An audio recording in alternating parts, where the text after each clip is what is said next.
I mean, is Cooper Rush worth 2.5 points? I would hope Quinn Ewers put up a decent stat line against Arizona State. If he didn't, we have a real problem. You can say the same thing about Creighton. Okay, they had the one good game against Kansas at home. When Toast talks about the kicking market, it's like some earth is flat shit. Andy, true or false, this is going to be a dog walking. Dog walking. This is my dog walking of the day. I think it's going to be very ugly. Dog walking. I think this is going to be ugly. Hey, get the sauce. Yo, what's up? Hope you all had a nice Friday night. I had a good one. Wait, why does my camera look crazy right now? That looks a little pale. Yeah, whatever. Yeah, hope you all had a nice Friday night. I had a good one. I think I went 3-1 as far as, I think it was 3-1 as far as the bets that I posted, but I also hit that live Cubs bet at plus 220 or plus 230, whatever that was. Yeah, so it was a nice Friday night. Unfortunately, I didn't take the Grizzlies, so it could have been a 4-1 night. Ended up passing on it, didn't bet it. Left money on the table there. We're going to go through the MLB tomorrow at 11 a.m. Eastern time. Toast and Trevor are coming on in the morning. So I'm just going to go through the 4 playoff games because we're not going to do MLB in the morning. So just going to go through them. We'll start with Bucks Pacers. 1 second. I hate doing these shows. Like you don't get a second to take a breath. It's just like nonstop, these solo ones. 1 sec.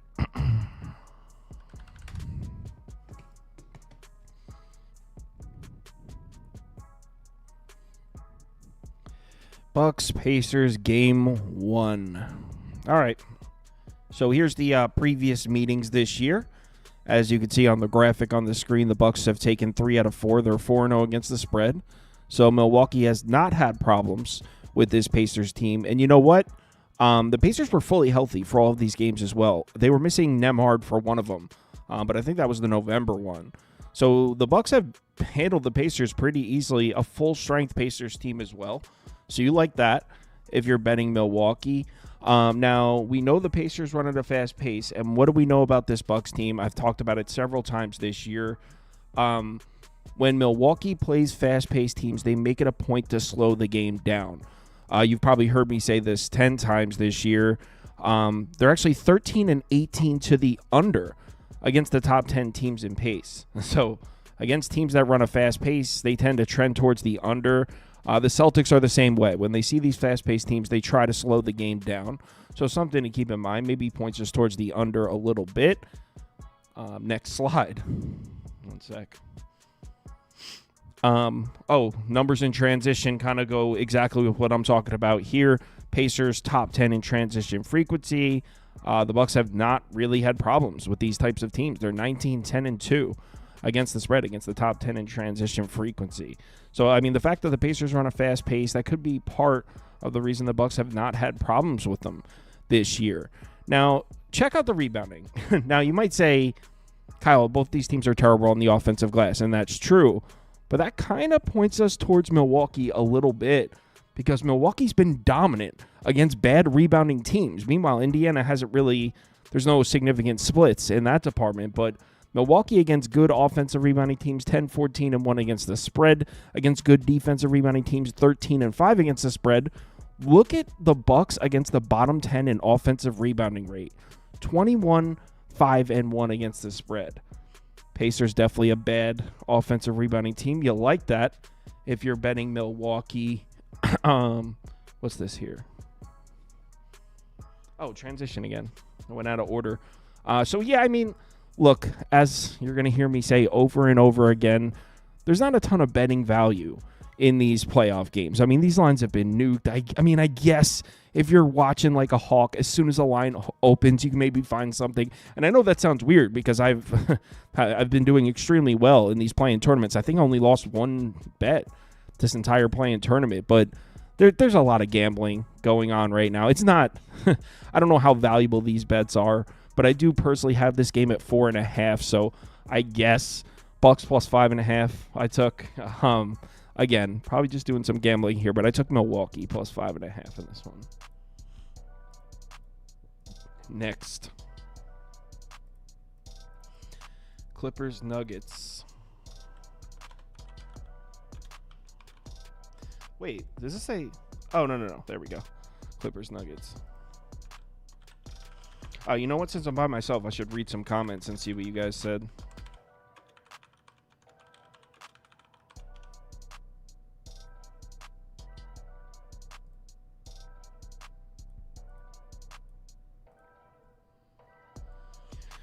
All right. Shipley says Pistons money line shocker. Halliburton 9.5 assists. You didn't say under or over, man. Halliburton 9.5 assists.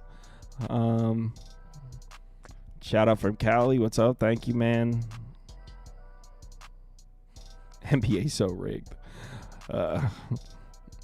Good call on the Grizzlies. Thank you. It doesn't look like anyone really shared a pick for this first one. But all right, let's move on to the next one.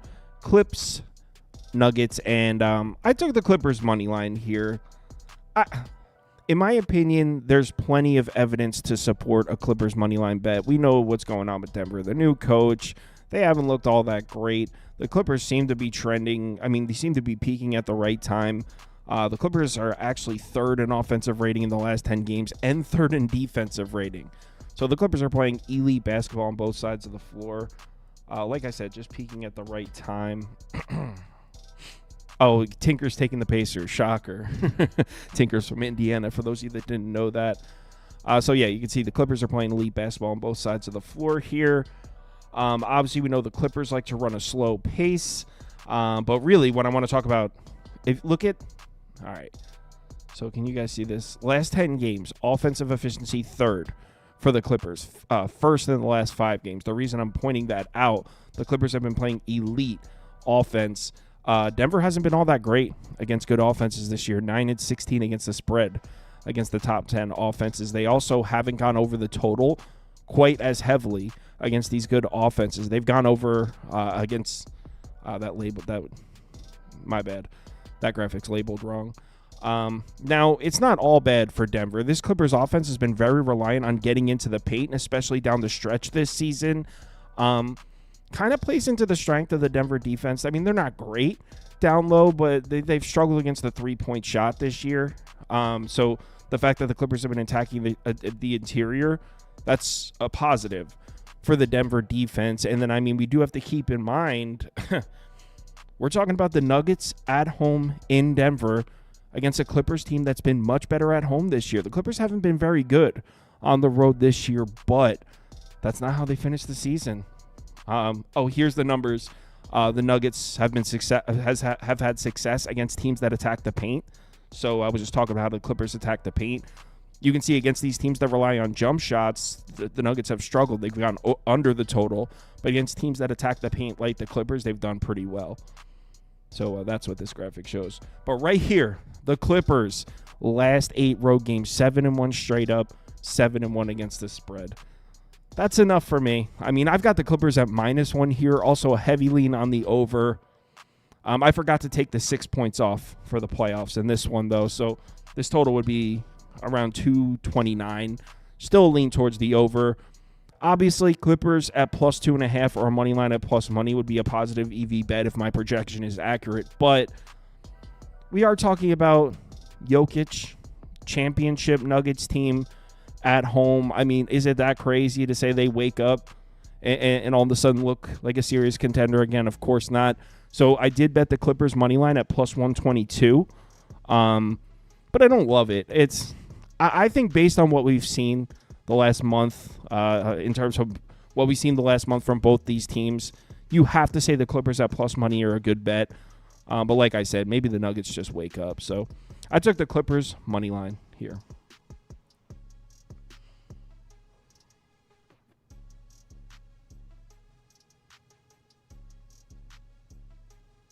Couple people taking Nuggets.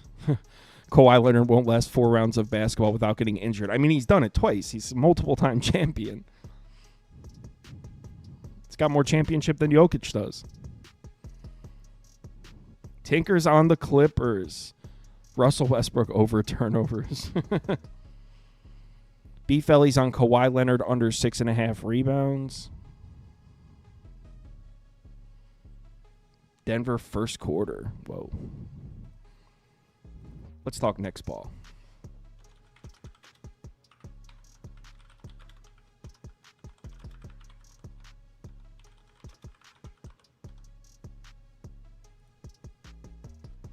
All right. This obviously the Knicks are supposed to be on the right. The Knicks are at home here. It's a pretty simple one, and obviously you guys know I'm a Knicks fan, but I mean, the Pistons are fading, and specifically, where are they fading? Reference the graphic. Last 10 games, 22nd in defensive efficiency. Last 5 games, 27th. We're seeing the Pistons we're seeing the Pistons turn back into a pumpkin on the defensive side of the ball. Now, why is this so important? Well, number one, we know the Knicks, when they're fully healthy, are one of the most elite offensive teams in the NBA. And number two, remember, it's the Knicks. They absolutely destroy bad defenses. So the Pistons have been one of the worst defenses in the NBA down the stretch of this season. And the Knicks, there we go. Knicks against bottom 10 defenses, 17-9-1 against the spread, 9-20 against the spread against top 10 defenses. So the Pistons are playing terrible defense going into Madison Square Garden. Not a good look there. Knicks should also absolutely dominate the offensive glass. This is a top 10 offensive rebounding team, have been all year. Look at the last 10 games for the Pistons. 29th in defensive rebounding rate. So the Knicks are going to score points. The Knicks are going to get offensive rebounds. Love the matchup for the Knicks across the board on the offensive side of the ball. Now, if you are looking to bet Detroit, you can point at the pace. The Knicks do run a very slow pace. I mean, bottom 5 in the NBA, and they have been for most of the year. Detroit has been more profitable against slow-paced teams, 18-13 against the spread, against the bottom 10 in pace. Meanwhile, 14-17 against the spread, against the top 10 of pace. So if you're looking to back the Pistons, you like that. They've been more profitable against these slow-paced teams. The Knicks are definitely a slow-paced team. Personally, I don't think that's enough. I just mentioned the Knicks against bad defenses, they're going to score points. I have this one at Knicks -9. Have the total at about 224.5. So rather than try to get cute with the Knicks -7 or take an over, I took the Knicks team total over. I got it at 113.5. New York team total over. I did bet that. Yep. Someone said it in the comments right when I said it. How do you feel about the Knicks team total over? That's what I bet. I'm on the Knicks team total over. I do think they win comfortably and cover, but I had a slight lean towards the Knicks and a slight lean towards the over. Why not combine them? Knicks team total over. And you know what? If you're looking for the exact ticket. Oh, I closed Discord. 1 second. I gave the exact number.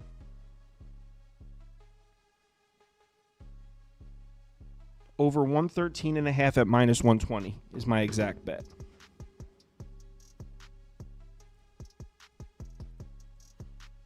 Next up, last game.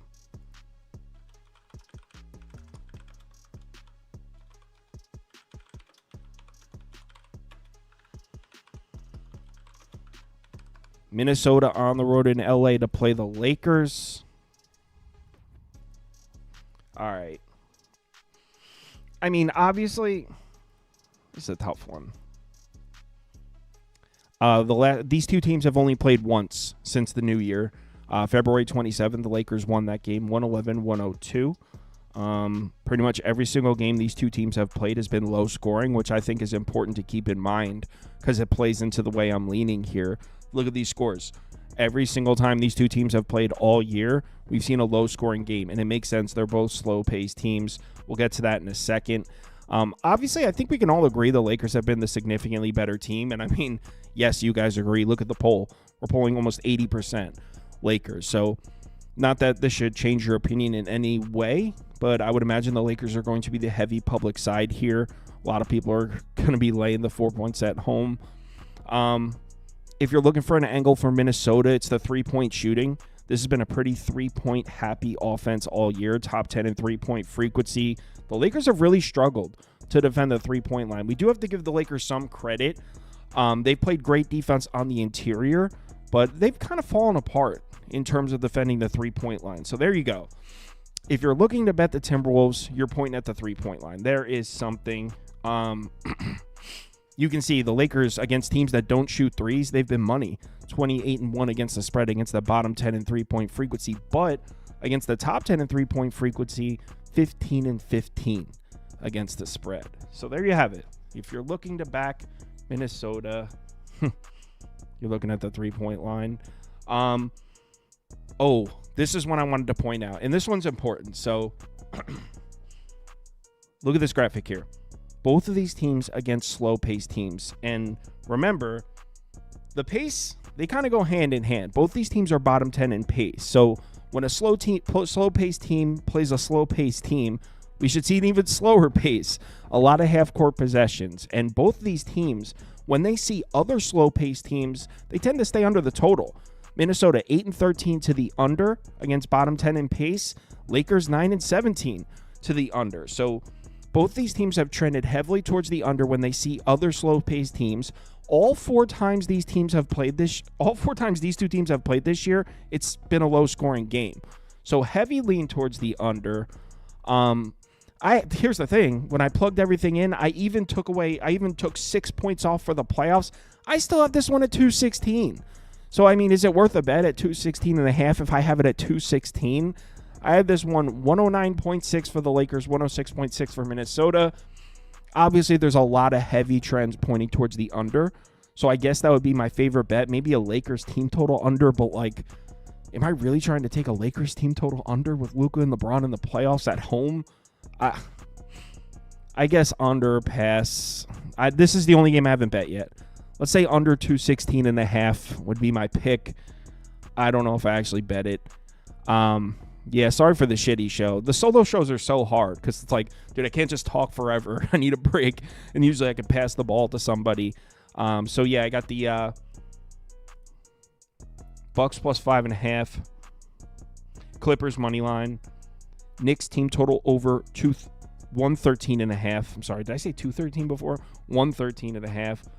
And a lean towards the Lakers Timberwolves under 216.5. Those are my 4 picks for tomorrow. We'll talk about MLB in the morning. Again, sorry for the shitty show. I'll be back with Trevor and Toast at 11 a.m. Eastern time. If you're able to make it, see you there. Betting league stuff, they'll be posted. Give me like a half hour, and I'll have the betting league stuff posted. I went 4-0, so I don't know if I'm going to catch DFS Junkie, but I'm going to be close. Tomorrow's the last day, by the way. So if you're new to the betting league this week, you got to win your division after tomorrow if you're trying to play in the playoff Sunday. So tomorrow's the last day. I'll be give me 30 minutes and I'll post that up. Have a good